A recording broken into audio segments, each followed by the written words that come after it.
جہری نمازوں میں تو سورہ اعراف کے مطابق امام کے پیچھے مقتدی کو قراءت نہ کرنے کا جواز ثابت ہوتا ہے، لیکن سری نمازوں میں لوگ امام کے پیچھے سورہ فاتحہ کیوں نہیں پڑھتے، جبکہ حدیث میں تو سکتہ دینے کا بھی حکم ملتا ہے؟ پھر امام سورہ فاتحہ پڑھنے کے لیے سکتہ کیوں نہیں کرتا؟ امام احمد ابن حنبل فرماتے ہیں کہ میں نبی سے صرف ایک سکتے کو جانتا ہوں جو شروع میں کیا جاتا ہے۔ راجح قول کے مطابق جو سورہ فاتحہ اور سورت کے درمیان جو سکتہ ہے اس کا حدیث میں تذکرہ نہیں ملتا۔ رہا یہ مسئلہ کہ سورہ اعراف میں جو حکم ہے کہ جب امام قرات کرے تو تم خاموش، یعنی جب بھی کوئی قرات کرے تو تم خاموش ہو جاؤ، تو چلو جہری نمازوں میں تو ہم خاموش ہو جائیں، سری کے بارے میں تو یہ آیت نہیں ہے نا، کیا خیال ہے؟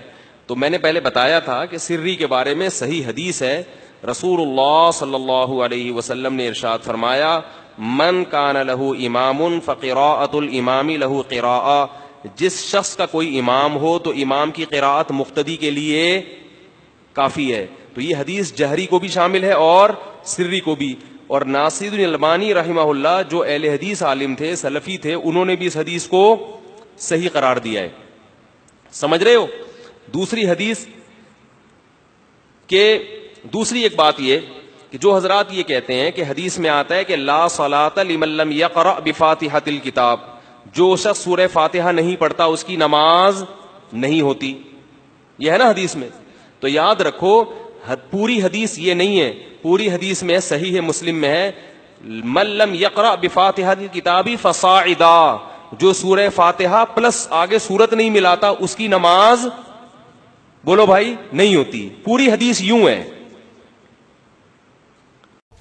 8واں ریفرنس آپ کے پیج پر سنن ابی داؤد کی حدیث ہے، انٹرنیشنل نمبرنگ کے مطابق 823 اور اس کے ساتھ پھر 824، اور جامعہ ترمذی میں 311 نمبر حدیث ہے انٹرنیشنل نمبرنگ کے مطابق۔ عبادہ بن صامت رضی اللہ تعالیٰ عنہ سے روایت ہے، یہ وہی صحابی ہیں جن سے بخاری اور مسلم میں وہ حدیث ہم پہلے پڑھ چکے، لا صلاۃ لمن لم یقرأ بفاتحۃ الکتاب، کہ اس کی نماز نہیں ہوتی جو نماز میں سورۃ الفاتحہ نہیں پڑھتا۔ اب وہی صحابی ایک اور حدیث بیان کر رہے ہیں، اور حدیث کا سب سے بہتر فہم وہی ہوتا ہے جو صحابی خود بیان کرے اپنی حدیث کا۔ تو وہ آپ فہم سن لیجئے، حوالہ میں نے بتا دیا، سنن ابی داؤد 823 اور 824 اور جامعہ ترمذی 311 اور سنن نسائی کے اندر بھی یہ حدیث موجود ہے، کہ وہ کہتے ہیں کہ ایک دفعہ فجر کی نماز میں ہم آپ صلی اللہ علیہ وسلم کے پیچھے نماز پڑھ رہے تھے، تو نماز سے فارغ ہونے کے بعد آپ صلی اللہ علیہ وسلم ہماری طرف متوجہ ہوئے فجر کی نماز میں، یعنی کہ جہری نماز۔ دو قسم کی نمازیں ہیں نا، جہری جس میں امام قرات اونچی کرتا ہے، جہری نمازیں تین ہیں، صلاۃ المغرب، صلاۃ العشاء اور صلاۃ الفجر، اور سری جس میں آہستہ آواز سے امام قرات کرتا ہے وہ دو ہیں، صلاۃ الظہر اور صلاۃ العصر۔ تو کہتے ہیں فجر کی نماز تھی جس میں جہری آواز کے ساتھ قرات کی جاتی ہے، تو آپ صلی اللہ علیہ وسلم کے پیچھے ہم قرات کرتے جا رہے تھے۔ اور قرات کیوں کرتے تھے؟ یہ بخاری اور مسلم میں بھی کتنی حدیثیں ملتی ہیں کہ اس وقت قرآن پاک ریٹن فارم میں سب کے پاس موجود نہیں تھا۔ آپ صلی اللہ علیہ وسلم جب قرآن تلاوت کرتے تھے نا تو صحابہ کرام پھر ساتھ ساتھ پڑھتے تھے تاکہ ہمیں بھی وہ آیتیں یاد ہو جائیں۔ اب تو الحمدللہ ہر گھر میں ہمارے پاس مصحف موجود ہے، اس وقت تو یہ بات نہیں تھی۔ تو صحابہ کرام علیہم رضوان جو نئی آیت نازل ہوتی تھی آپ صلی اللہ علیہ وسلم نماز میں تلاوت کرتے تو صحابہ بھی ساتھ ساتھ پڑھتے تھے کہ ہمیں یاد ہو جائے، تو ساتھ ساتھ وہ قرات کرتے تھے۔ تو فجر کی نماز میں بھی صحابہ کرام ساتھ ساتھ قرات کر رہے تھے۔ اب یہ موقع آیا کہ آپ صلی اللہ علیہ وسلم نے ان کو یہ کام کرنے سے منع کر دیا، یہ وہ حدیث ہے۔ تو نماز کے بعد آپ نے فرمایا لعلکم تقرؤون خلف امامکم، کیا تم امام کے پیچھے قرات کرتے ہو؟ یعنی آپ صلی اللہ علیہ وسلم نے فرمایا کہ مجھے لگا کہ مجھ سے کوئی نماز چھین رہا ہے، یعنی میری توجہ بٹ رہی تھی کیونکہ وہ اونچی آواز سے تھوڑی سی قرات کر رہے تھے، تو ظاہر پڑھنے والے کو پھر مغالطہ لگ جاتا ہے۔ تو فرمایا تم اپنے امام کے پیچھے قرات کرتے ہو؟ قلنا نعم ھذا یا رسول اللہ صلی اللہ علیہ وسلم، انہوں نے کہا ہاں ایسا ہی ہے اللہ کے رسول صلی اللہ علیہ وسلم، ہم کرتے ہیں۔ تو آپ صلی اللہ علیہ وسلم نے فرمایا قال لا تفعلوا الا بفاتحۃ الکتاب، کہ یہ قرات امام کے پیچھے مت کیا کرو مگر سورۃ الفاتحہ پڑھا کرو۔ کیوں؟ فإنه لا صلاۃ لمن لم یقرأ بها، کیونکہ بے شک اس کی نماز ہی نہیں ہوتی جو نماز میں سورۃ الفاتحہ نہیں پڑھتا۔ اب اس کے بعد کیا گنجائش رہ گئی کہ امام کے پیچھے قرات مت کرو سوائے سورۃ الفاتحہ کے، فاتحہ کے بغیر نماز نہیں ہونی، وہ قرات کر سکتے ہو امام کے پیچھے، لیکن اس کا موقع کیا ہے وہ آگے آ جائے گا. یہ نہیں ہے کہ امام بھی پڑھ رہا ہے تو آپ بھی ساتھ ساتھ پڑھیں, اس طرح نہیں. اور وہ ہے ریفرنس نمبر 9. اچھا, اسی میں یہ 823 حدیث تھی سنن ابی داؤد کی. 824 نمبر حدیث یہ ہے کہ وہی عبادہ بن صامت رضی اللہ تعالیٰ عنہ نبی صلی اللہ علیہ وسلم کی وفات کے بعد کسی تابعی کے پیچھے نماز پڑھ رہے تھے, اور ایک تابعی ہیں نافع, وہ کہتے ہیں کہ میں نے عبادہ بن صامت رضی اللہ تعالیٰ عنہ کے ساتھ نماز پڑھی تو میرے ساتھ کھڑے تھے. سنن ابی داؤد 824 نمبر. تو مجھے محسوس ہوا کہ انہوں نے امام کے پیچھے سورۃ الفاتحہ پڑھی ہے, ام القرآن. تو میں نے سلام پھیرتے ہی کہا اس صحابی سے, عبادہ بن صامت رضی اللہ تعالیٰ عنہ سے, کہ کیا آپ نے امام کے پیچھے سورۃ الفاتحہ پڑھی ہے, ام القرآن پڑھی ہے؟ تو انہوں نے کہا ہاں میں نے پڑھی ہے. تو انہوں نے کہا کیوں؟ انہوں نے کہا میں تنوں دسنا میں کیوں پڑھی ہے, جڑی آیت مولوی نوں نہیں سمجھ آندی. انہوں نے کہا میں بتاتا ہوں کیوں میں نے پڑھی. پھر انہوں نے 823 نمبر حدیث جو سنن ابی داؤد اور جامعہ ترمذی کی 311 وہ پورا واقعہ انہوں نے سنایا حضور کی وفات کے بعد. اور صحابی یہی ہیں اس حدیث کے راوی جو بخاری اور مسلم میں بھی ہے کہ فاتحہ کے بغیر نماز نہیں ہوتی. وہ صحابی نے کہا کہ بھائی میں نے اس لیے نماز, اور یہاں بھی فجر کی نماز ہی تھی, وہ تابعی کہتے ہیں میں نے ساتھ پڑھی فجر کی نماز, جہری نماز. تو انہوں نے کہا بھائی بات یہ ہے کہ ہم نبی صلی اللہ علیہ وسلم کے پیچھے بھی فجر کی نماز میں قرات کر رہے تھے, فاتحہ بھی اور ساتھ ساتھ پڑھ رہے تھے, تو آپ صلی اللہ علیہ وسلم نے ہمیں منع فرما دیا, لیکن کہا کہ فاتحہ ضرور پڑھنی ہے کیونکہ فاتحہ کے بغیر نماز نہیں ہوتی. اور وہی بات انہوں نے یہاں پر ریپیٹ کی الحمدللہ. تو اسی حدیث یہ جو ہم نے سیدنا عبادہ ابن صامت رضی اللہ تعالیٰ عنہ کی سنی, اسی پر امام ترمذی کے کامنٹس ہیں حدیث نمبر 311 کے کانٹیکسٹ میں کہ اکثر صحابہ اکرام علیہم رضوان اور تابعین اور پوری امت کے علماء, چاہے وہ امام مالک ہوں, امام شافعی ہوں, امام احمد بن حنبل ہوں, عبداللہ ابن مبارک, ایک ایک امام کا نام لے کر انہوں نے کہا سوائے اہل کوفہ کے, یعنی وہی نجدیوں کے علاوہ, کوفیوں کے علاوہ, سب کے سب لوگ امام کے پیچھے سورۃ الفاتحہ پڑھا کرتے تھے. لیکن کب پڑھتے تھے وہ اب ڈیٹیل آ رہی ہے, وہ آپ کے پیج کے اوپر ہے ریفرنس 9. جز القراء امام بخاری کی کتاب ہے. جیسے امام بخاری نے جز رفع الیدین پوری کتاب لکھی ہے نا, جز حدیث کی اس کتاب کو کہتے ہیں جو کسی ایک ٹاپک پر لکھی جائے. جز رفع الیدین لکھی, جو میں نے مسئلہ نمبر 70B ریکارڈ کروایا ہے, رفع الیدین سے متعلق فرقہ وارانہ نظریات کا تحقیقی جائزہ, اس میں اس پوری کتاب کا تعارف ہے. تو امام بخاری نے ایک جز القراء بھی لکھی ہے, اس کے اندر انٹرنیشنل نمبرنگ کے مطابق 274 نمبر یہ حدیث موقوف ہے, سیدنا ابو ہریرہ رضی اللہ تعالیٰ عنہ کا قول. آپ کے پیج پر ریفرنس 9. للامام سکتتان, امام کے لیے ہوتے ہیں 2 سکتے. امام 2 سکتے کرتا ہے تلاوت کرتے ہوئے, ایک سورۃ الفاتحہ سے پہلے اور دوسرا رکوع میں جانے سے پہلے, یعنی قرات کرنے کے بعد. امام کے ہوتے ہیں 2 سکتے. فَاغْتَنِمُوا الْقِرَاءَةَ فِيهِمَا, تو تم غنیمت سمجھو ان 2 سکتوں میں قرات کرنے کو, بفاتحۃ الکتاب, سورۃ الفاتحہ کی تلاوت کو. ان 2 خاموشیوں میں جو امام خاموش رہتا ہے اس ٹائم کو غنیمت سمجھتے ہوئے اس میں سورۃ الفاتحہ پڑھ لیا کرو. یہ امام ابو ہریرہ رضی اللہ تعالیٰ عنہ کا فتویٰ ہے کہ سکتوں میں پڑھنا ہے جب امام خاموش ہوتا ہے. اور یہ سکتے پہلی رکعت میں 2 ہوتے ہیں, وہ صحیح مسلم میں موجود ہے کہ آپ صلی اللہ علیہ وسلم دوسری رکعت جب شروع کرتے تھے تو سکتہ نہیں کرتے تھے, وہ ڈائریکٹ آپ سورۃ الفاتحہ سے شروع کرتے تھے. ہاں پھر رکوع سے پہلے سکتہ کیا کرتے تھے. اور سکتوں کا بھی ثبوت, پہلا سکتہ تو صحیح بخاری اور صحیح مسلم کی متفق علیہ حدیث ہے, آپ صلی اللہ علیہ وسلم سورۃ الفاتحہ سے پہلے ثنا پڑھا کرتے تھے, اس کا سکتہ کرتے تھے. اور اسی میں صحابہ کرام علیہ رضوان کہتے ہیں کہ آپ صلی اللہ علیہ وسلم کا اتنا سکتہ ہوتا کہ سورۃ الفاتحہ بھی پڑھ لیا کرتے تھے وہ لوگ. تو یہ پہلا سکتہ ہوتا تھا. اور دوسرا سکتہ سنن ابی داؤد میں انٹرنیشنل نمبر کے مطابق 777 نمبر, اور سنن ابن ماجہ میں 845 نمبر حدیث ہے کہ آپ صلی اللہ علیہ وسلم رکوع میں جانے سے پہلے قرات کرنے کے بعد ایک لمبا سا سکتہ کیا کرتے تھے. اور اس کا مقصد یہی ہوتا تھا کہ جو لیٹ نماز میں شامل ہوا ہے اس سکتے میں, اس خاموشی کے اندر قرات کر لے. تو یہ بالکل کلیئر ہو گیا. آگے انشاءاللہ یہ مزید کھل کے میں یہ ساری چیزیں بیان کروں گا. فرض نماز کی تیسری چوتھی رکعت میں کچھ دیر خاموش رہا یا کوئی سورت پڑھ لی تو کیا سجدہ سہو ہوگا؟ فرض نماز کی تیسری اور چوتھی رکعت میں سورہ فاتحہ پڑھنا لازم نہیں ہے.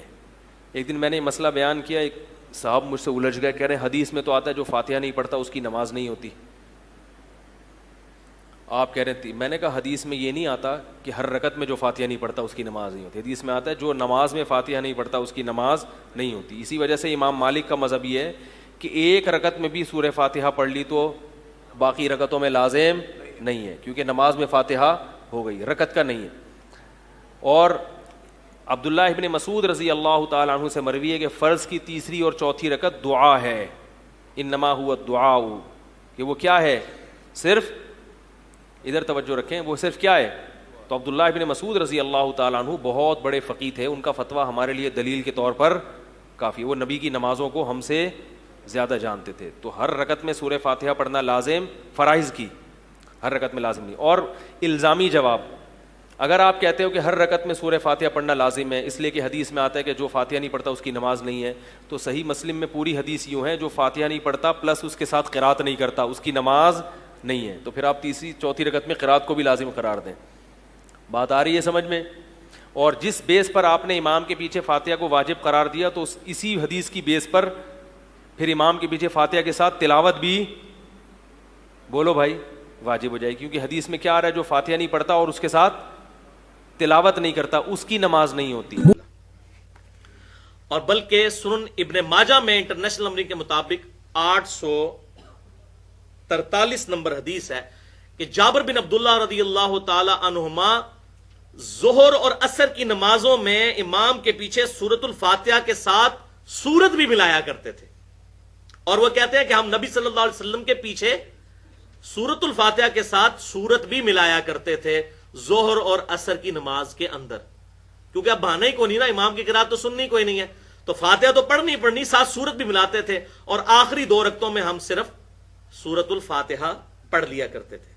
اور یہ بہانے تو ویسے بنائے ہوئے ہیں کہ جی وہ قرآن ہم سن رہے ہوتے ہیں, ورنہ مغرب کی آخری رکعت میں, عشاء کی آخری 2 رکعتوں میں, اس میں تو امام آہستہ آواز سے پڑھ رہا ہوتا ہے, اس وقت بھی نہیں سورۃ الفاتحہ پڑھتے. رکوع میں کتنا شامل ہونے سے رکعت ملے گی؟ سہیل مسعود علی گڑھ سے, اگر امام رکوع میں ہو تو ہمیں کتنی دیر رکوع میں رہنا پڑے گا کہ ہمیں رکعت مل جائے؟ امام اگر رکوع میں ہے اور آپ بھی رکوع میں گئے, یعنی آپ آئے اللہ اکبر کہہ کے آپ 1 سیکنڈ کے لیے کھڑے ہوئے اور فوراً رکوع میں چلے گئے, جب آپ رکوع میں گئے ہیں تو امام اس وقت رکوع سے اٹھ رہا تھا اور اس دوران آپ کی امام سے ملاقات ہو گئی تو بھی آپ کا رکوع ہو جائے گا, اور آپ ایک تسبیح کے بقدر رکوع میں رہیں اور اٹھ جائیں تو یہ رکعت کاؤنٹ ہوگی. لیکن امام اگر قیام کے قریب پہنچ گئے پھر آپ نے رکوع کیا تو پھر آپ کا رکوع نہیں ہوگا, یعنی رکوع نہ ہونے کا مطلب یہ ہے کہ یہ رکعت آپ کی کاؤنٹ نہیں ہوگی. پھر ریفرنس نمبر 10, آخری ریفرنس آپ کے پیج کے اوپر, یہ بھی سیدنا ابو ہریرہ رضی اللہ تعالیٰ عنہ کا قول ہے, جز القراء انٹرنیشنل نمبر کے مطابق 132 نمبر حدیث موقوف امام بخاری نے جز القراء کے اندر لی ہے کہ سیدنا ابو ہریرہ رضی اللہ تعالیٰ عنہ نے ارشاد فرمایا, لا یجزئک الا ان تدرک الامام قائما قبل ان یرکع, تیرے لیے جائز نہیں ہے کہ تو اپنی رکعت کو شمار کرے یہاں تک کہ تو امام کو رکوع سے پہلے قیام میں نہ پا لے. اب یہ دیکھ لیں کیا فتویٰ آیا ہے, یہ کہتے ہیں جی رکوع میں رکعت مل جاتی ہے. امام ابو ہریرہ کا فتویٰ ہے, یہ کوئی بعد کے اماموں کا نہیں ہو رہا جدھر لوگوں نے اپنی اپنی پارٹیوں کے امام بنائے ہوئے ہیں اور وہ جھگڑا کرتے ہیں. یہ امام ابو ہریرہ صحابی رسول رضی اللہ تعالیٰ عنہ کا فتویٰ کہ تیرے لیے وہ رکعت شمار کرنا جائز ہی نہیں ہے کہ جس رکعت میں تو امام کو رکوع سے پہلے قیام میں نہ پا لے. اور اس سے اگلی روایت امام بخاری سیدنا ابو سعید خدری کی لے کر آئے انٹرنیشنل نمبرنگ کے مطابق جز القراء کے اندر 133 نمبر کہ ابو سعید خدری رضی اللہ تعالیٰ عنہ کہتے ہیں کہ تیرے لیے یہ جائز ہی نہیں کہ سورۃ الفاتحہ پڑھے بغیر تو رکوع میں شامل ہو. 133 نمبر روایت یہ ہے, یہ جائز ہی نہیں ہے, ورنہ وہ رکعت شمار نہیں ہوگی. باقی وہ جو حدیث پیش کی جاتی ہے بخاری اور مسلم سے ابو بکرہ رضی اللہ تعالیٰ عنہ کے بارے میں, ایک ابو بکر ہے نا خلیفہ اول, ایک ابو بکرہ بھی ہیں کہ جی وہ ایک دفعہ نماز میں شامل ہوئے اور رکوع کی حالت میں آپ صلی اللہ علیہ وسلم نے ان کو کہا کہ آندہ تم اس طرح مت کرنا نماز کے شوق کے لیے، جب آؤ تو سکون کے ساتھ آؤ. کہتے ہیں دیکھیں جی نماز لوٹانے کا حکم نہیں دیا، تو بھئی ساتھ کیا فرمایا کہ آندہ ایسے نہ کرنا. پھر امام بخاری نے وہ کلاس لی ہے نا اہل کوفہ کی جز القراء کے اندر اس روایت کے اوپر کہ بھی اللہ کے محبوب صلی اللہ علیہ وسلم یہ فرما رہے ہیں کہ آندہ ایسے مت کرنا، اور تم نے پکڑ کے یہ فارمولہ بنا دیا ہے کہ رکوع کے اندر رکعت مل جاتی ہے. وہ تو اس کو پتہ نہیں تھا، کسی نے یہ رزلٹ نہیں نکالا، تم نے اپنی طرف سے یہ رزلٹ نکال دیا اور جعلی قسم کی فتویٰ جو لوگوں کو بتا دیا. ان کا تیری جرت کہ اللہ کے محبوب کہہ رہے ہیں کہ آندہ ایسی حرکت مت کرنا، اور تو کہہ رہا ہے کہ ٹھیک ہے ہمیشہ ہی حرکت کرو اور رکعت شمار کر لو. دیکھیں نا عقل بھی تو کام کرتی ہے. اور یہاں امام ابو ہریرہ اور امام ابو سعید خدری رضی اللہ عنہما، میں یہ جان بوجھ کے امام کا لفظ کہہ رہا ہوں کیونکہ امام کا لفظ یہ اپنے بزرگوں کے بارے میں بول رہے ہیں، اصل امام تو امت کے صحابہ کرام علیہم رضوان ہے. ان کے فتوے آپ ذرا سنیں کہ تیرے لیے جائز ہی نہیں تو اپنی رکعت شمار کرے جب تک کہ تو امام کو قیام کی حالت میں نہ پالے، قیام فرض ہے. اور ابو سعید خدری کہہ رہے ہیں تیرے لیے جائز ہی نہیں رکوع کرنا جب تک تو سورۃ الفاتحہ نہ پڑھ لے، وہ رکعت ہی شمار نہیں ہوگی. تو بہرحال یہ الگ سے ایک مسئلہ ہے، اس پہ انشاءاللہ کبھی میں ڈیٹیل سے ڈسکشن کروں گا. تو بہرحال یہ دونوں روایتیں ہیں، جو حضرت ابو ہریرہ رضی اللہ تعالیٰ کی روایت ہے کہ تیرے لیے جائز نہیں کہ تو رکعت شمار کرے، یہ عبد الرحمن تابعی سے ہے، اور اسی تابعی نے ابو سعید خدری سے بھی روایت کی کہ سورۃ الفاتحہ کے بغیر رکوع نہ کرنا. تو دونوں ایک ہی بندے کی روایتیں ہیں. اس سے یہ بات کلیئر ہوئی کہ اس بندے نے یہ ویژن امت تک پہنچا دیا کہ دو صحابہ نے مجھے مسئلہ کلیئر کر دیا. امام ابو ہریرہ نے فرمایا کہ تم امام کے پیچھے جب تک قیام نہ حاصل کرو رکعت نہ شمار کرنا، اور امام ابو سعید خدری نے فرمایا کہ جب تک فاتحہ نہ پڑھ لو اس وقت تک رکوع میں مت جانا. بالکل واضح ہو گیا. الحمدللہ علی کل حال.